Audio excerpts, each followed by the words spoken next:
లూకాసు వార్త 11వ అధ్యాయం 1 తర్వాత 5-10 వరకు చదివాము. ఏమని రాయబడింది? ఒక దినము ఒకసారి యేసు ప్రభువారు ఒక చోట ప్రార్థన చేసుకుంటుండగా ఏమవుతుందంట, శిష్యులు ఆయన దగ్గరికి వచ్చి, అయ్యా మాకు ప్రార్థన నేర్పించు అని అడిగారు. అడిగినప్పుడు ప్రభు వారికి ఒక మోడల్ ప్రేయర్ చెప్పిన తర్వాత, ఇప్పుడు మోడల్ ప్రేయర్ తర్వాత ప్రిన్సిపల్ ఆఫ్ ప్రేయర్ 5వ వచనం నుంచి స్టార్ట్ అవుతుంది. ఒక పారబుల్లా, ఒక జరిగిన కథలాగా చెప్తున్నాడు. ఏమని రాయబడింది అక్కడ? ఒక స్నేహితుడు, అతడు అర్ధరాత్రి వేళ ఆ స్నేహితుని యొద్దకు వెళ్ళి, స్నేహితుడా నాకు 3 రొట్టెలు బదులిమ్ము. నా స్నేహితుడు ప్రయాణము చేయొచ్చు మార్గంలో నా యొద్దకు వచ్చి ఉన్నాడు. అతనికి పెట్టుటకు నా యొద్ద ఏమీ లేదని అతనితో చెప్పిన ఎడల, అతడు లోపలనే ఉండి, నన్ను తొందర పెట్టవద్దు, తలుపు వేసి ఉన్నది, నా చిన్న పిల్లలు నాతో కూడా పండుకొని ఉన్నారు, నేను లేచి ఇయ్యలేనని చెప్పున. అతడు తన స్నేహితుడైనందున లేచి ఇయ్యకపోయినను, అతడు సిగ్గుమాలి మాటిమాటికి అడుగుట వలనైనను లేచి అతనికి కావలసినవన్నీ ఇచ్చును అని మీతో చెప్పుచున్నాను. అక్కడ 3 రొట్టెల కోసం అడిగితే 3 రొట్టెలు మాత్రమే కాదు, కానీ ఏమిస్తాడంట? కావలసినవి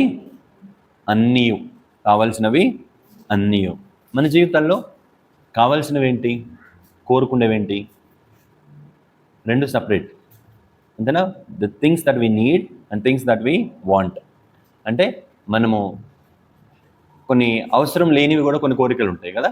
ఆ కోరికల గురించి కాదు, కానీ ఈ ఉపమానం చెప్తున్నది ఏంటంటే, అవసరమైనది, నీకు కావాల్సినది అంతయు దేవుడు ఇవ్వాలి అంటే ఒక ప్రిన్సిపల్ ఉంది. మనం కొద్ది కాలంగా మీరు గమనిస్తే ఆన్ అండ్ ఆఫ్గా ప్రార్థన వైపుకే వెళ్తున్నాయి మన వాక్యాలన్నీ కూడా. ప్రార్థన గురించి మనం ధ్యానం చేస్తున్నాం. ఎందుకంటే ఒక నిజమైన సంఘము చివరి దినాల్లో ఎక్కువగా ప్రార్థించే సంఘమై ఉండాలి. మిగతా విషయాలన్నిటికంటే కూడా ఎక్కువగా ప్రార్థించేటువంటి సంఘం, ప్రార్థన జీవితము ఉన్న సంఘము మాత్రమే రాబోయే దినాల్లో ఆశీర్వాదంగా ఉంటుంది, ఆశీర్వదించబడుతుంది. ఆత్మీయంగా ఏ జీవితంలో అయితే ప్రార్థన ఉండదో ఆ జీవితం మీదకి దాడులు జరుగుతూనే ఉంటాయి. ఆ జీవితం నిలబడలేదు, ప్రయత్నిస్తుంది, నిలబడలేదు, ఆత్మీయంగా బలంగా ఉండలేదు, పాపాన్ని జయించలేదు, ప్రేమ కలిగి ఉండలేదు, విశ్వాసం కలిగి ఉండలేదు, కొంచెం సేపు పేషెంట్గా ఉండలేదు, తొందరగా నోరు జారేస్తుంది. అన్ని విషయాల్లో మనం ఎప్పుడు ఫెయిల్ అవుతామంటే ప్రార్థన లేనప్పుడు. ఈ ప్రార్థన స్ట్రాంగ్గా ఉంటే దీని పండ్లు అనేక విధాలుగా బయటపడతా ఉంటాయి. ఒక వ్యక్తి ప్రార్థించేవాడైతే తన జీవితంలో విశ్వాసంలో గ్రో అవుతాడు, ప్రేమలో గ్రో అవుతాడు, సహనంలో గ్రో అవుతాడు, క్షమించడంలో గ్రో అవుతాడు. ఏ విషయాలైతే నేను చేయలేను అనుకుంటాడో అవి సులభంగా చేసుకుంటూ వెళ్తాడు.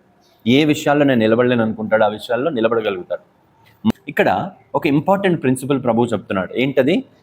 ఒక ఇన్సిడెంట్లో ఒక స్నేహితుడు మరొక స్నేహితుడి దగ్గరకు వచ్చి అర్ధరాత్రి వేళ ఏమంటున్నాడంట, చదవండి ఏమంటున్నాడు? 6వ వచనమా?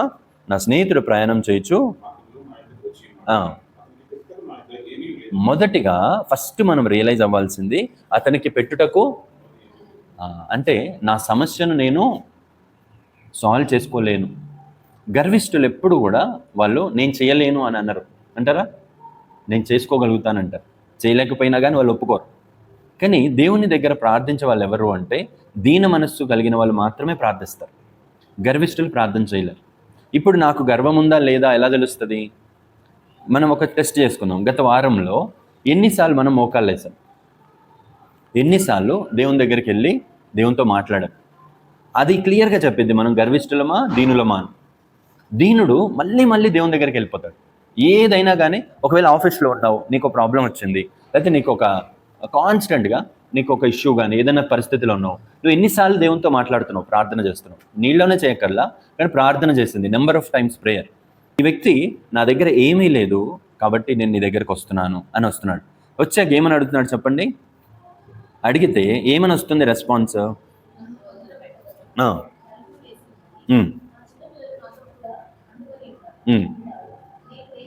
First response ఏమొస్తుందండి? నన్ను తొందర పెట్టవద్దు, తలుపు వేసి ఉన్నది. చెప్దాం అందరం ఒకసారి. తలుపు వేసి ఉన్నది అంటే ఏంటి? Doors are closed. ఈరోజు మెసేజ్ అంతా కూడా ఒక్క మాట హృదయంలో పెట్టుకొని వెళ్దాం.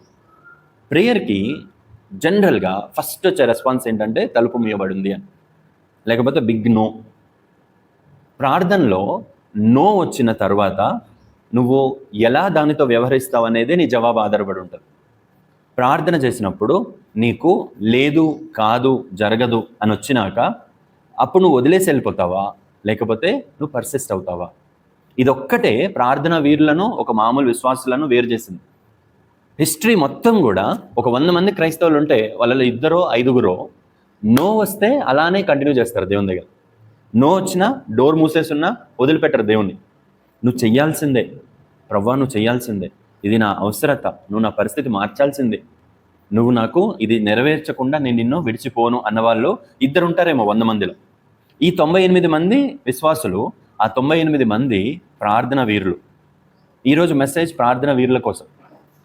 మన చర్చ్లో ఒక 2 ఉన్నా చాలు, మన చర్చ్ ఎప్పుడు విజయంతో వెళ్ళిపోతుంది. ఇలా ప్రార్థన చేసేవారు. ఫస్ట్ వస్తున్న మాట లోపల నుంచి ఏంటి? తొందర పెట్టద్దు నన్ను, నీ డోర్స్ అన్నీ క్లోజ్ అయిపోయినాయి, నువ్వు నీ డోర్స్, నీ మార్గాలన్నీ క్లోజ్ అయినాయి అని ఫస్ట్ రెస్పాన్స్ వస్తే నువ్వు ఇంకా ఉంటావా? వదిలే బలాత్కారులు కదా, బలాత్కారులు వాళ్ళు జవాబు వచ్చే వరకు ప్రభువుని విడిచిపెట్టారు. హిస్టరీ మొత్తంలో, బైబిల్ మొత్తంలో ఎవరికి ప్రార్థనకి జవాబు వచ్చిందంటే ఇట్లా ఆ సమయం తర్వాత కూడా ఆయన విడిచిపెట్టకుండా అక్కడే ఉన్న వాళ్ళు, వాళ్ళ అవసరతలు మాత్రమే కాదు తీర్చబడడం, వాళ్ళు ఎంతో మందికి ఆశీర్వాదంగా ఉంటారు, చాలా మందికి వాళ్ళు ఆశీర్వాదం అవుతారు. అబ్రహామును చూడండి, అబ్రహాము లోతు కోసం ప్రార్థన చేస్తున్నాడు. ఎట్లా చేస్తున్నాడు చూడండి. ఆదికాండం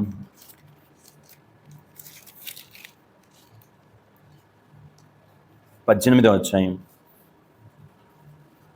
దేవుడు అంటున్నాడు, ఇదిగో నేను ఆ ప్రదేశం మొత్తాన్ని అగ్ని కురిపించి నాశనం చేయబోతున్నానంటే అబ్రహాంకి లోతు గుర్తొచ్చాడు వెంటనే. లోతు గురించి ఇప్పుడు దేవునితో కొంతమంది చూడండి బేరాలు ఆడతారు, అనుకున్న రేట్ వచ్చే వరకు బేరం ఆడతారు. మాకు బ్రదర్ ఉన్నాడు అన్నయ్య చర్చ్లో. మనం అందరం ఒక ఐటమ్ని ఎంత బేరం ఆడినా ఒక 1000 రూపాయలు కొంటాం అనుకోండి, ఆయన 200కి తేగలుగుతాడు.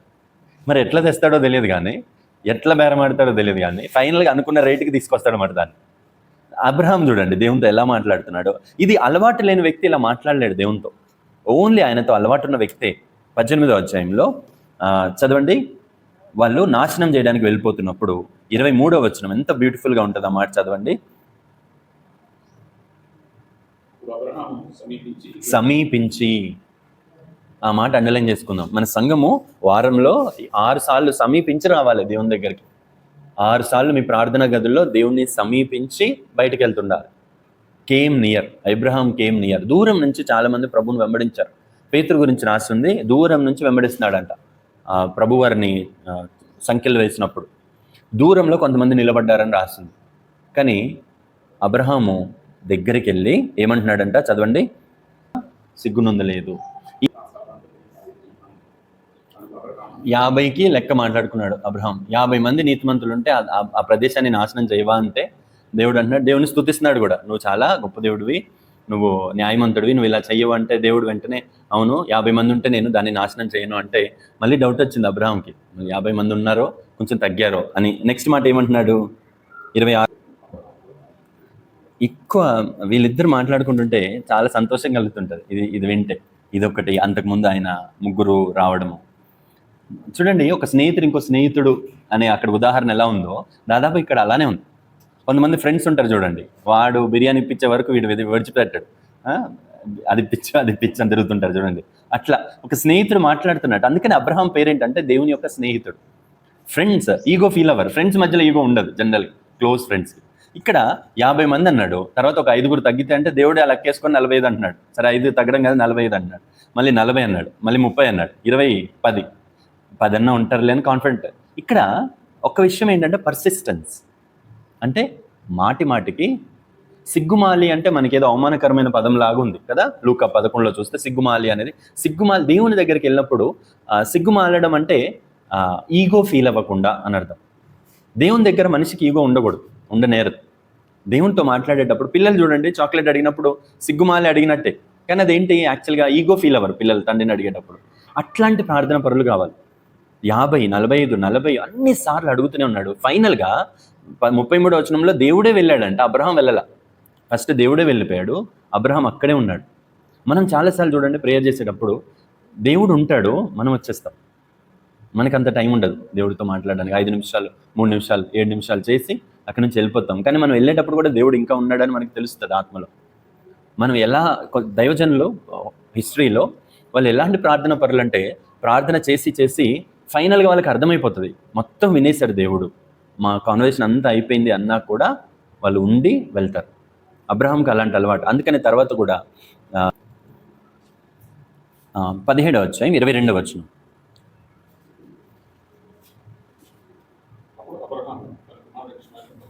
పదిహేడు 22 నండి.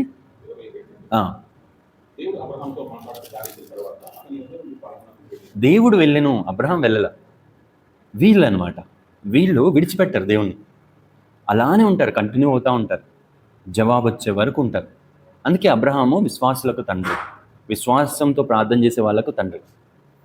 నీకు ఫస్ట్ థింగ్ ఈరోజు మనసులో మనం పెట్టుకోవాల్సింది, డోర్ ఈ షట్ అనే పదం వచ్చినప్పుడు నీ మార్గాలు మూసివేయబడ్డాయి, ద్వారాలు క్లోజ్ చేయబడ్డాయి అంటే అర్థం ఏంటి? హోప్లెస్, అంతేనా? నీకు జవాబు రాదు అని అర్థం. అలా వచ్చినప్పుడు ఫస్ట్ నువ్వు దాంతో ఎలా వ్యవహరిస్తావు? నో అనేది ఫేస్ చేసిన వాళ్ళే ప్రార్థన పరులు. ఖచ్చితంగా దేవుని ఆర్డర్లో నో వస్తుంది. బాగా గుర్తుపెట్టుకోండి, ప్రార్థన చేయగానే జవాబు వస్తుంది అంటే అది గొప్ప విశ్వాసం కాదు, అటువంటివి చాలా చిన్న అచీవ్మెంట్స్. ప్రార్థన చేసినప్పుడు నో వచ్చిన తర్వాత దాంతో మనం ఎలా డీల్ చేస్తామో అది మన క్యారెక్టర్ని డిసైడ్ చేస్తుంది, అది మనం ప్రార్థన పరులమా కాదా చెప్తుంది. ఇక్కడ ఫస్ట్ వచ్చిన మాట ఏంటంటే నో. ఒక్కసారి ఈ స్త్రీ గురించి రాయబడింది, ఎవరు? సిరోఫోనిక స్త్రీ.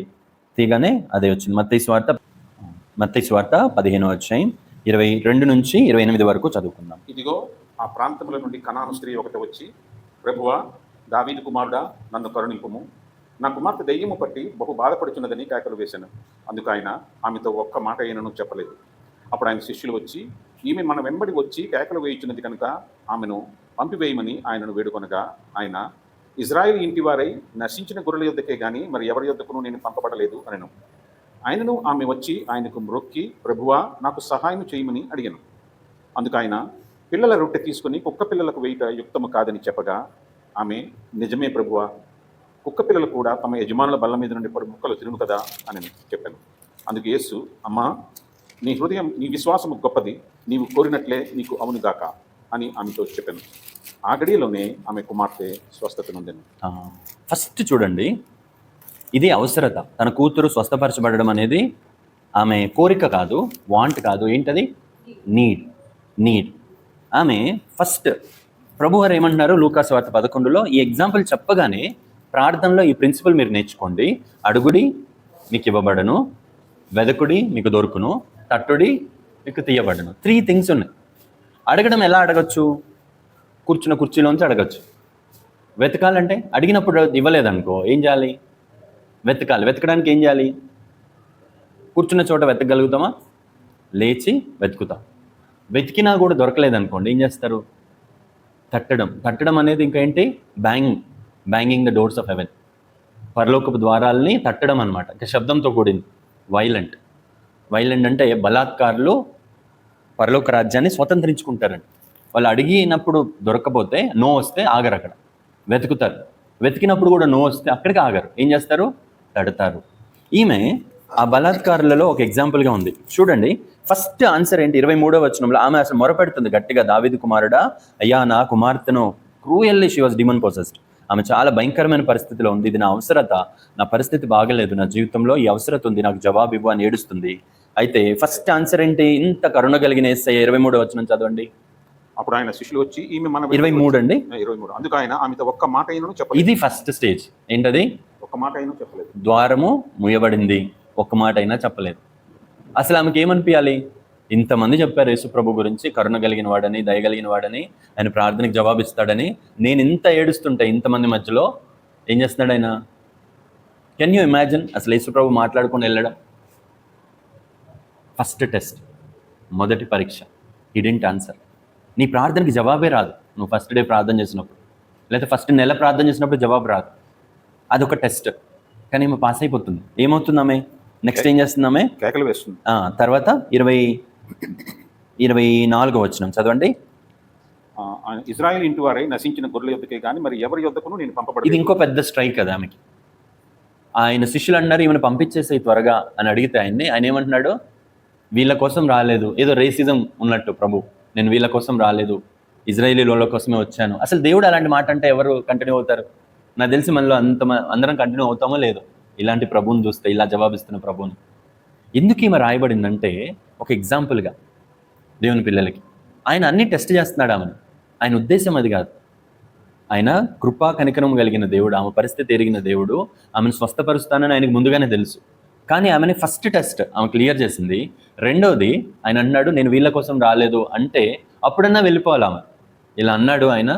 చాలామంది చూడండి చర్చెస్ నుంచి వెళ్ళిపోతారు, వెళ్ళిపోయాక చాలా తిడతా ఉంటారు అన్నమాట.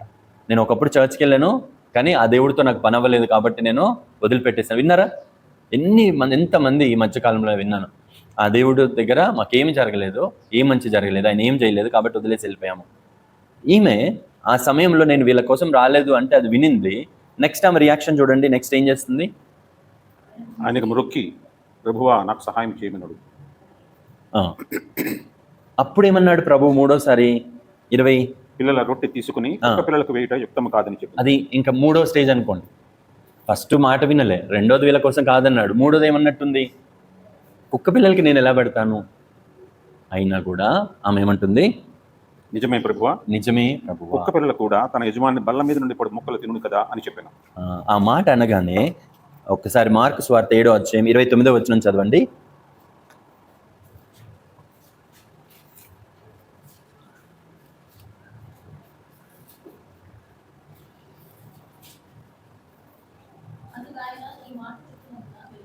ఈ మాట చెప్పినందున వెళ్ళుము, వదిలిపోయింది. నీ ఆన్సర్ వచ్చేసింది. మత్తయిలో అంటున్నాడు ప్రభు, అమ్మ నీ విశ్వాసము గొప్పది. వేరే వాళ్ళతో ప్రభు అన్నాడు నీ విశ్వాసం నిన్ను రక్షించింది, నీ విశ్వాసం నిన్ను స్వస్థపరిచింది అన్నాడు. కానీ ఈమెతో అలా అన్నట్లా. ఈమెతో ఏమంటున్నాడు? నీ విశ్వాసం గొప్పది, నువ్వు ఈ జవాబు ఇచ్చావు కాబట్టి, 3 స్టేజెస్ దాటావు కాబట్టి, నీకు నో వచ్చినా నువ్వు విడిచిపెట్టలేదు కాబట్టి నీ ప్రార్థన ఇన్స్టెంట్గా ఆన్సర్ అయిపోయింది. హల్లెలూయా. నో అని వచ్చినప్పుడు మనము ఎంత కంటిన్యూ చేస్తాం? అయినా కూడా ఉంటామా లేకపోతే ఆగిపోతామా? అందరూ గొప్ప దైవజనులు అందరూ కూడా ఈ నో దగ్గర ఆగిపోలేదు. ఎలీషా వాళ్ళ ఉదాహరణ త్వరగా చదువుదాం. నేను ఎక్కువ సమయం తీసుకోను, మనకు కొంచెం లాంగ్ అయిపోయింది కాబట్టి ఇంకొక 15 నిమిషాల్లో ముగిస్తాను. కాబట్టి జాగ్రత్తగా విందాం. ఈ ప్రిన్సిపల్ ఇది మన సంఘంలో ఈ వాక్యం తర్వాత కనీసం ఒక 2 ప్రార్థనా పరులు, ఇటువంటి ప్రార్థనా పరులు ఉన్నా చాలండి. సంఘము చాలా బలంగా గొప్పగా ముందుకు వెళ్తుంది.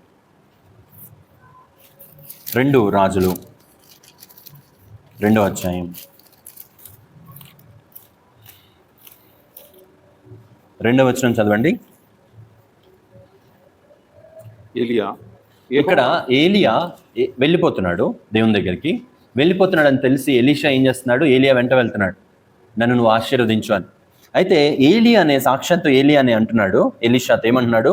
నన్ను బేతేలుకు పొమ్మని యెహోవా సెలవిచ్చి ఉన్నాడు కనుక నీవు దయచేసి ఇక్కడ ఉండమని ఎలీషాతో చెప్పాను.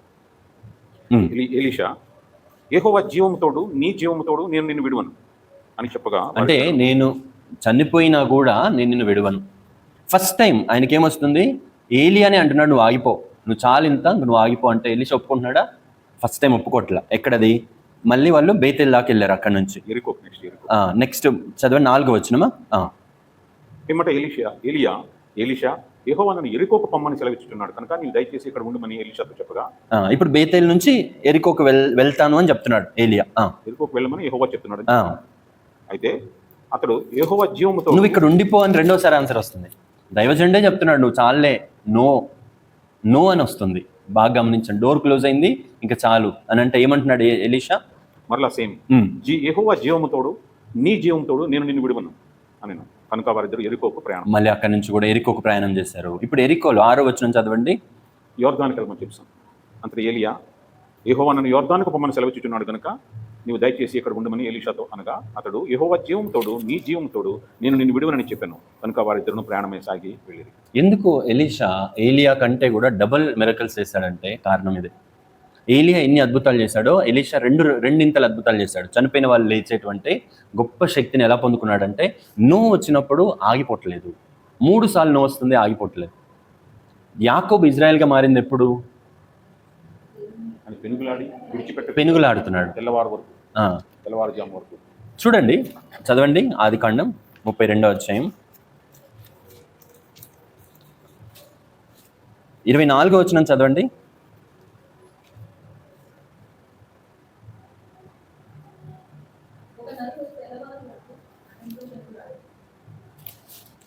అమ్మా అంతే ఉందా? యాకోబు ఒక్కడే మిగిలిపోయాను. ప్రార్థన పరులు ఎప్పుడు కూడా ఒక్కళ్ళే వెళ్తారు ప్రార్థనకి. గుంపుగా చేసే ప్రార్థన ఒకటైతే మీ పర్సనల్ ప్రేయర్ ఇంకోటి. మీరు ఒంటరిగా ఉన్నప్పుడే దేవుడు మీతో పెనుగులాడటానికి వస్తాడు. ఇక్కడ పెనుగులాట మొదలుపెట్టింది ఎవరు చదవండి. స్టార్ట్ చేసింది ఎవరు? యాకోబా? యేసు ప్రభువారు. పెనుగులాట మొదలుపెట్టిన దేవుడు ఏమని అంటున్నాడు? తర్వాత కొద్దిగా ముందుకెళ్తే తెల్లవారుచున్నది కనుక నన్ను పోనిమ్మనగా. ఎన్నో వచ్చినది? 26 వెంటనే తెల్లవారుచున్నది కనుక నన్ను పోనిమ్మని అతడు నీవు నన్ను ఆశీర్వదించితేనే. వెళ్ళిపోయేవాడైతే ఎందుకు వస్తాడండి? వస్తాడా అసలు? వెళ్ళిపోయేవాడు ఎందుకు వస్తాడు? ఆయనే వచ్చి పెనుగులాట మొదలు పెట్టాడు, కానీ టెస్ట్ చేస్తున్నాడు. దేవుడు ఎప్పుడు కూడా వెళ్ళిపోతాను అన్నట్టు చెప్తాడు, నేను నీకు ఇవ్వను అన్నట్టు చెప్తాడు, నువ్వు ఇక్కడ ఆగిపో అన్నట్టు చెప్తాడు. ఆగిపోయే వాళ్ళందరూ ఆగిపోతారు. గుంపులు ఉన్నారు. ప్రభు ఉపమానం చెప్పి అందరినీ గమనిస్తున్నాడు. వీళ్ళలో ఎవరు వస్తారు నా దగ్గరికి దీని అర్థం అడగడానికి అంటే? కొంతమంది ఫిల్టర్ అయ్యి శిష్యులు వస్తున్నారు. అందరూ వస్తున్నారు, రొట్టెలు తింటున్నారు, కానీ ఎవ్వరు కూడా ఈయన వెతుకుతూ రావట్లేదు. కొద్దిమంది వస్తున్నారు. దేవుడు ఇప్పుడు పెనుగులాట మొదలుపెట్టి వెయిట్ చేస్తున్నాడు. ఇప్పుడు చెప్తున్నాడు నేను వెళ్ళిపోవాలి అని అంటే యాకోబు ఏమంటున్నాడు? ఏం చదవండి యాకోబు అనే మాట. నీవు నన్ను ఆశీర్వదించని ఎడల తించితే కానీ నిన్ను పోనివ్వను అన్నాడు. చాలా సంతోషపడతాడు దేవుడు ఇలాంటి మనుషులతో. చాలా లేట్ అయిపోయింది, నువ్వు పడుకో అంటే అవునులే ప్రభువు కూడా అన్నాడు నేను కూడా పడుకుంటా అలసిపోయానని వెళ్ళి పడుకుంటే యాకోబులము ఇజ్రాయేలము అవ్వం. టెస్ట్ అనమాట. నువ్వు కంటిన్యూ అవుతావా, లేకపోతే నీకు చెప్పగానే అమ్మో చాలే వెళ్ళి రెస్ట్ తీసుకుంటా అనుకుంటావా? కంటిన్యూ అయిన వాళ్ళే ఇజ్రాయేల్గా మార్చబడి ఆ తర్వాత ఇంకా యాకోబు జీవితం అంతా వేరే లెవెల్. ఆ రాత్రి దాటాక యాకోబు జీవితం గొప్ప ఆశీర్వాదం అందరికీ. ఈ రోజు కూడా ఇజ్రాయేల్ అన్ని దేశాల మధ్యలో ఒక్కటే, ఇన్ని నోబెల్ అవార్డ్స్, ఇన్ని ఆశీర్వాదాలతో ఒక్క సైడ్ నిలబడగలుగుతుంది.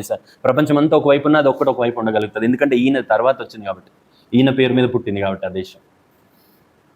యేసు ప్రభు వారు ఒకసారి ఇక్కడ లూకా 24లో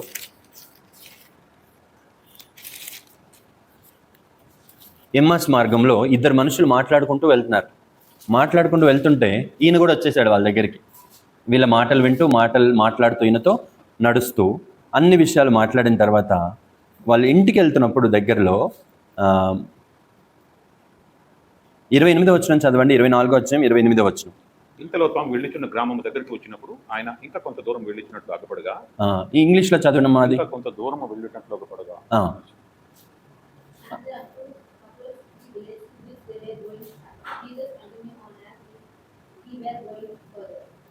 ఇంకేదైనా వర్షం ఎన్కేజేవి అమ్మా అది.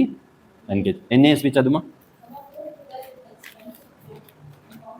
కాదమ్మా 28th వర్స్ 24, 28. హీ యాక్టెడ్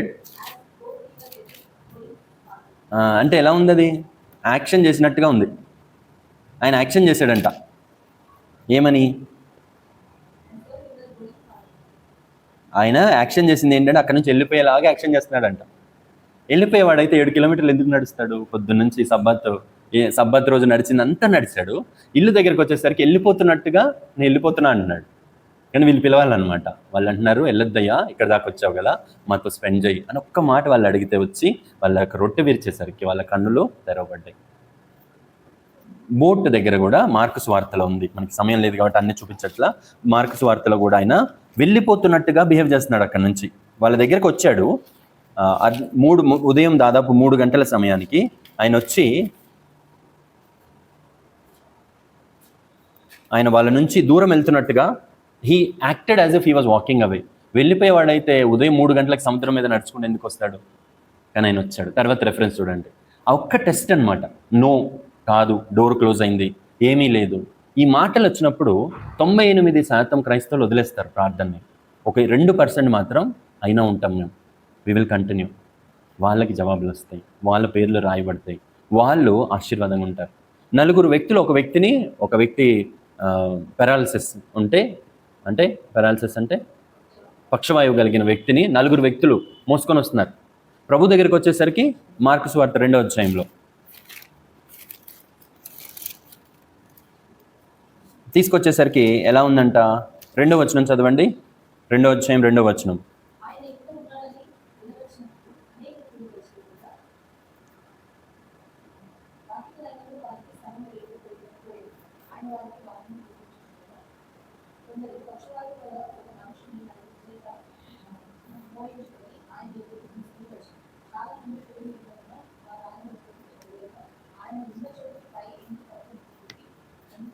అసలు వాళ్ళ వాళ్ళ అవసరత ఏం కాదు కదా, ఇంకొకడికి స్వస్థత. వాళ్ళు ఇంతమంది గుంపు చూసి ఏం చెప్పొచ్చు వాళ్ళు, వీడు చూస్తే ఇంత బరువు ఉన్నాడు, వీడిని ఎక్కడ మోస్తాం మనం, తీసుకెళ్ళడానికి ప్లేస్ లేదు, జనాలు ఫుల్ కిక్కిరిసిపోతున్నారు, తిరణాలుగా ఉంది, ఫోన్లే అని తీసుకొని వెనక్కి వెళ్ళొచ్చు. ఒక అబ్స్టకల్ వచ్చింది, ఒక నో వచ్చింది, ఒక క్లోజ్ డోర్ ఉంది. వాళ్ళు ఏం చేస్తున్నారంట, మరి ఏ ఇల్లు ఎక్కి ఆ ఇంటికి దిగారో వాళ్ళు, మొత్తానికి వెళ్ళి ఆ ఇంటికి వెళ్ళి పైకప్పు తీసి దించేసరికి వాళ్ళు ఏం అడగట్లా. ప్రభు అంటున్నాడు, వాళ్ళ విశ్వాసం చూసి ఇతనితో అంటున్నాడు, నీ పాపములు క్షమించబడ్డాయి, స్వస్థత కలిగి ఉండు. Answer comes after an obstacle. నీకు రావాలి నో అని, నీకు రావాలి దేవుని నుంచి ఒక అబ్స్టకల్, నీకు రావాలి డోర్ క్లోజ్ అయినట్టు. ఆ డోర్ క్లోజ్ అయిన వెనకాల ఆ ఆన్సర్ దాగుందన్నదే విశ్వాసం. నీకు నో వచ్చినాకే ఆన్సర్ ఉంది అనేదే విశ్వాసం. ఇది ఓన్లీ కొద్ది % మందికే తెలుస్తారు, వీళ్ళు ప్రార్థన పరులు. ఏలియా మనవంటి, ఒకసారి చదవండి యాకోబు పత్రికలో 5వ అధ్యాయంలో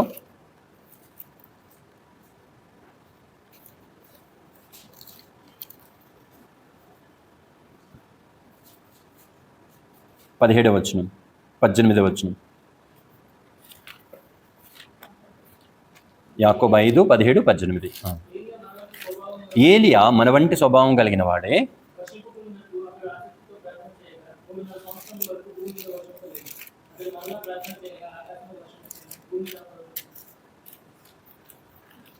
ఆయన మరలా ప్రార్థన చేయగా భూమి మళ్ళీ ఆకాశం వర్షించింది, భూమి తన ఫలాన్ని దయచేసింది. ఎంత సింపుల్గా ఉంది ఆ స్టేట్మెంట్. అసలు అది ఎలా జరిగింది చూడండి. 1 రాజులు 17వ అధ్యాయంలో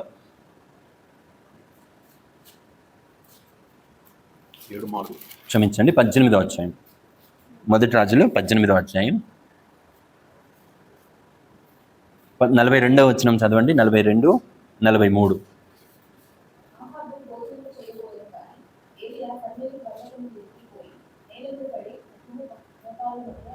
అసలు అలాంటి పొజిషన్కి ఆయన వెళ్ళాలంటే ఎంత అలవాటు ఉంటుంది ఏలియాకి ఆ ప్లేస్కి వెళ్ళడం. ఎన్నిసార్లు అటువంటి మోకాళ్ళు వేసి ఉంటాడో, మోకాళ్ళ మధ్యలోకి తలొచ్చే అంతగా ప్రభు ప్లేస్కి వెళ్ళిపోయాడు. అక్కడికి వెళ్ళి ఏం చేస్తున్నాడంట చదవండి. అంటే అప్పటికి ఎంత సమయం అయిందో, కొన్ని గంటలైందేమో, 3 గంటలు ప్రార్థన చేసి పిలిచాడేమో. వెంటనే కాదు, తర్వాత ఎంత సమయం ఆ పొజిషన్లో అలా ప్రార్థన చేశాడో, ఒక సమయానికి ఆయనకు అనిపించింది జవాబు వచ్చినట్టుంది నాకు అని పనివాడిని పిలిచి చెప్తున్నాడు. ఏమంటున్నాడు,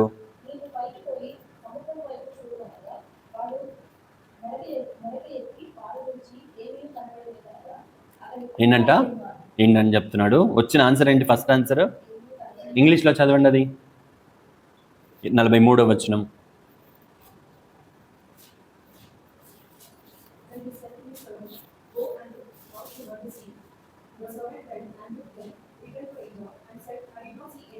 I did not see anything. NASBలో చదవండి.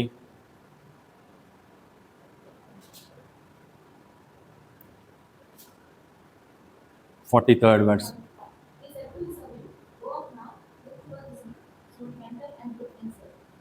There is, అందరం చెప్దాం గట్టిగా, there is nothing. అది ఆన్సర్. ఫస్ట్ ఆన్సర్ ఏంటి? there is nothing. I see nothing. there is nothing. ఇందాక చూసింది ఏంటి? Door is closed. అంతకుముందు ఏంటి? నువ్వు ఇక్కడ ఉండిపో. ఇంకోటి ఏంటి? నేను వెళ్ళిపోతాను.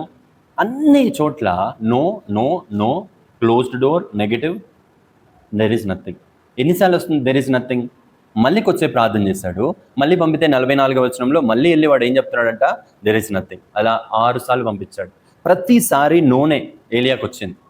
అందుకనే ఏలియా కూడా మన వంటి స్వభావం కలిగిన వాడే. కానీ ఏలియా చేసింది ఏంటంటే, నాకు నో వచ్చాక ప్రార్థనకి నేను ముందుకెళ్తానా లేకపోతే వదిలేసి వెళ్ళిపోతానా? Our character is tested. నీ ప్రార్థనకి జవాబు వచ్చే వీరులకు మామూలు విశ్వాసాలకు తేడా ఏంటంటే, నీకు నో వచ్చిన తర్వాత నువ్వు కంటిన్యూ చేస్తావా, వదిలేసి వెళ్ళిపోతావా? అమ్మా, ఆసక్తితో ప్రార్థన చేయగా effective prayer of a righteous man accomplishes much. Last ఒక వ్యక్తి ఈ ఉదాహరణలు మీరు చదువుతున్నప్పుడు మీరు నెక్స్ట్ వీక్ నాకు మీరు ఎవరి జీవితంలో ఉన్న ఇవి చూస్తే యూ బ్రింగ్ బిఫోర్ మీ, మనం అవి ధ్యానం చేద్దాం. ఒకసారి మార్కు సువార్త 10వ అధ్యాయం 46 నుంచి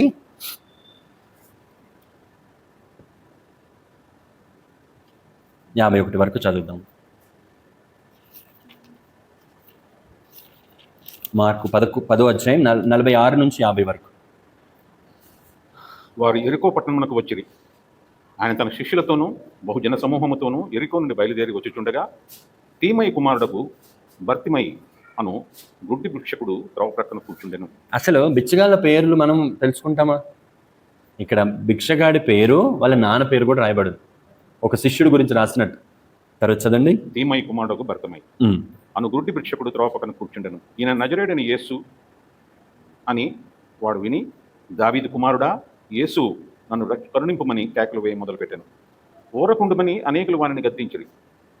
కానీ వాడు దావీదు కుమారుడా. ఫస్ట్ రెస్పాన్స్ ఏంటి తన ప్రార్థనకి? ఊరుకోమని, నోర్మై అని.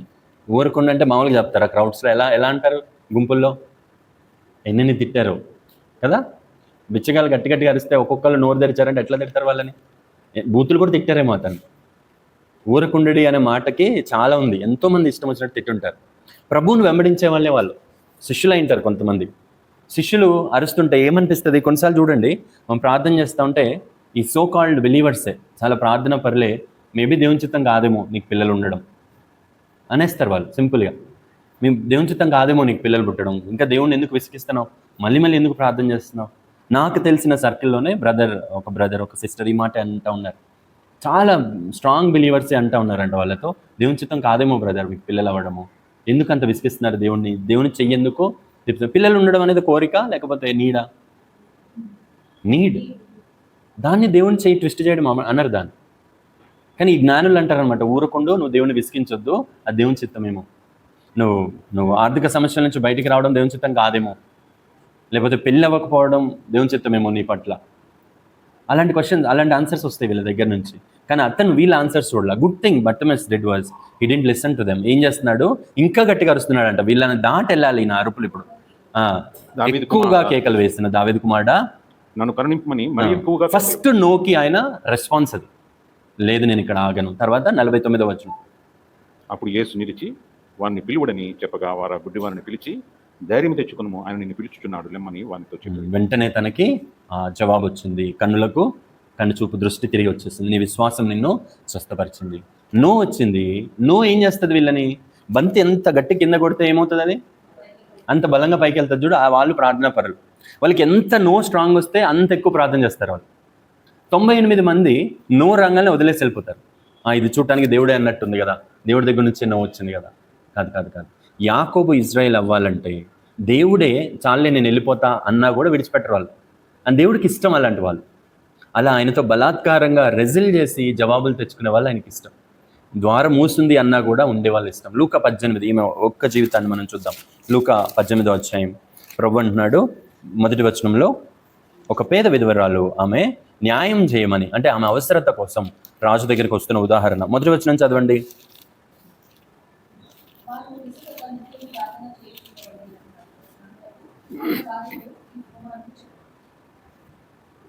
ప్రార్థన విసుకక చేయాలని. ఒకవేళ నీకు నో రాగానే విసిగిపోవద్దు, అబ్స్టకల్ రాగానే విసిగిపోవద్దు. లేకపోతే ఒక దైవజనులే నీకు చెప్పినా కూడా నీ అవసరత దేవుని చిత్తమని నీకు తెలిసినాక దైవజనులే నీకు అడ్డుపడుతున్నా, లేకపోతే దేవుణ్ణి విశ్వాసులే నీకు అడ్డుపడుతున్నా అక్కడ ఆగిపోవద్దు, విసిగిపోవద్దు. విసుకక ప్రార్థన చేయాలని ఈ ఉదాహరణ చెప్తూ ఈమె ప్రతి దినము రాజుకి కనబడతా ఉందంట. రాజులు అసలు రాణిస్తారా లోపలికి? వద్దనుకుంటే మేబీ కోర్టు లోపలికి కూడా రానిలేదేమేమని. ప్రతిసారి నోయే. సో అక్కడ ఉన్న సోల్జర్స్ ఈమెను చూసి, ఏం పేరమ్మనేది? నీ పేరు ఇదా? అయితే రాజు చెప్పాడు నేను లోపలికి రానియొద్దని. అని ఎన్నిసార్లు వచ్చిందో. మహారాజు సింహాసనం మీద నుంచి కూర్చుంటే ఆ గుంపులో ప్రతిరోజు కనిపిస్తుంది ఆమె. ప్రతిరోజు చూస్తున్నాడు ఆమెని. ఆమె చెప్పలేకపోతుంది కానీ కనిపిస్తుంది. ఫైనల్గా రాజు ఏమంటున్నాడు? 5వ వచనం చదవండి. అసలు నేను దేవుడికి భయపడేవాడిని కాదు, మనుషులకు రెస్పెక్ట్ ఇచ్చేవాడిని కాదు, ఇంత కఠినమైన నాకే. ఈ విధవరాలు నన్ను తొందర పెట్టుచున్నది కనుక ఈమె మాటి మాటికి వచ్చి గోజాడకుండానట్లు ఆమెకి న్యాయం తీరుతున్నట్టు. ఒక్కటే ఒక్క క్యారెక్టర్, మాటికి కంటిన్యూస్లీ ఎంత నో వస్తున్నా వీళ్ళు ఆగిపోరు. ఈ గ్రూప్ ఆగిపోదు, జవాబు వచ్చే వరకు నా వెంట వస్తూనే ఉంటారు. వస్తుంది కాబట్టి ఈమెకి నేను జవాబిస్తాను అంటే, కరుణ కలిగిన నీ దేవుడు దివారాత్రములు నిన్ను ఎన్నుకున్నాడు, నువ్వు ప్రార్థన చేస్తే ఆయన నీకు డిలే చేస్తాడా? ఏం చేస్తాడంటే 8వ వచనం చదవండి. ఆయన వారికి త్వరగా న్యాయము తీర్చను. త్వరగా, సడన్ గా. అక్కడ ఏముందంటే ప్రభువుని వాళ్ళు దోణిలోకి ఇన్వైట్ చేయగానే ఇమీడియట్ గా వాళ్ళు ఎక్కడికి వెళ్ళారంట? చదవండి ఒకసారి ఆ మాట. ఈ మాట మన బైబిల్స్లో అండర్లైన్ ఉండాలి. యోహాను సువార్తలో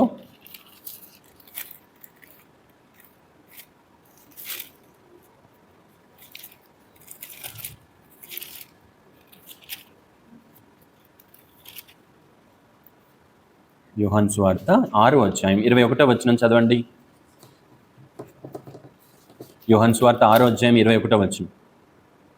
కనుక ఆయనను దోణి మీద ఎక్కించుకున్నటకు వారు ఇష్టపడి వెంటనే ఆ దోణి వెళ్ళిచున్న ప్రదేశంలోకి చేరారు. అసలు ప్రభు ఎదుర్కొన్నప్పుడు ఎక్కడుంది తెలుసా? ఆ దోణి సముద్రం మధ్యలో ఉంది. కొన్ని గంటలు వాళ్ళు ప్రయాణం చేస్తే మధ్యకి వెళ్ళారు వాళ్ళు. మళ్ళీ బయటికి రావాలంటే ఎంత సమయానికి రావాలి? ఎంతో సేపు పడుతుంది బయటికి రావడానికి. ఎన్ని మైల్లో రాసి ఉంటుంది అంతకు ముందు 19వ వచనంలో. ఎన్ని మైళ్ళు అంట?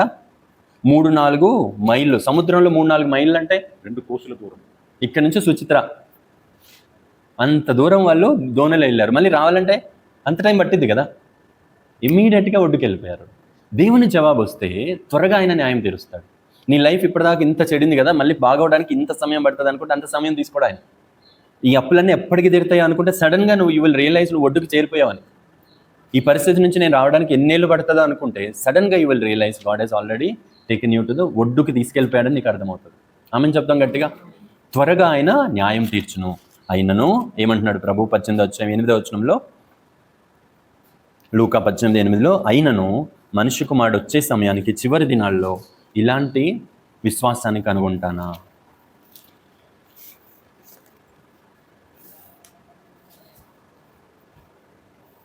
మీతో చెప్తున్నాను, ఆయనను మనుష్య కుమారుడు వచ్చినప్పుడు ఈ చివరి దినాల్లో ఆయన భూమి మీద ఇటువంటి విశ్వాసాన్ని కనుగొంటానా? అంటే నో వచ్చినా ఆగిపోని వాళ్ళు, అబ్స్టకల్ ఉన్నా ఆగిపోని వాళ్ళు, మనుషుల మాటలను బట్టి ఆగిపోని వాళ్ళు కదా. దేవుడు ఎప్పుడు కూడా మనుషుల మీద నమ్మకం పెట్టుకోవడం ఆయనకి ఇష్టం ఉండదు. ఆయన మాత్రమే ఆశ్రయించాలి. మాటికి ఈగో లేకుండా ఆయన దగ్గరికే వెళ్ళాలి. ఏదైనా ఆయన దగ్గరికే వెళ్ళాలి. అండ్ వాళ్ళకి జవాబు త్వరగా వస్తుంది. హల్లెలూయా. దేవుడు అటువంటి ప్రార్థనా పరులు మన సంఘంలో 1 2 5 పోనీ అందరూ అయితే ఇంకా అసలు అంతకంటే ఏంటి, మనం చాలు. 1,00,000 మంది ఉన్న సంఘంలో అలాంటి వాళ్ళు 10-20 మంది ఉంటే చాలా గొప్ప. ఎందుకంటే ఏలియా ఒక్కడే 450 మంది ప్రవక్తల మధ్యలో కొన్ని వేల మంది, 7,000 మంది దాచిపెట్టబడితే ఏలియా ఒక్కడే అటువంటి విశ్వాసి. సో అలాంటి వాళ్ళు ఇప్పుడు సంఘం నిండా ఉంటాయి కదా.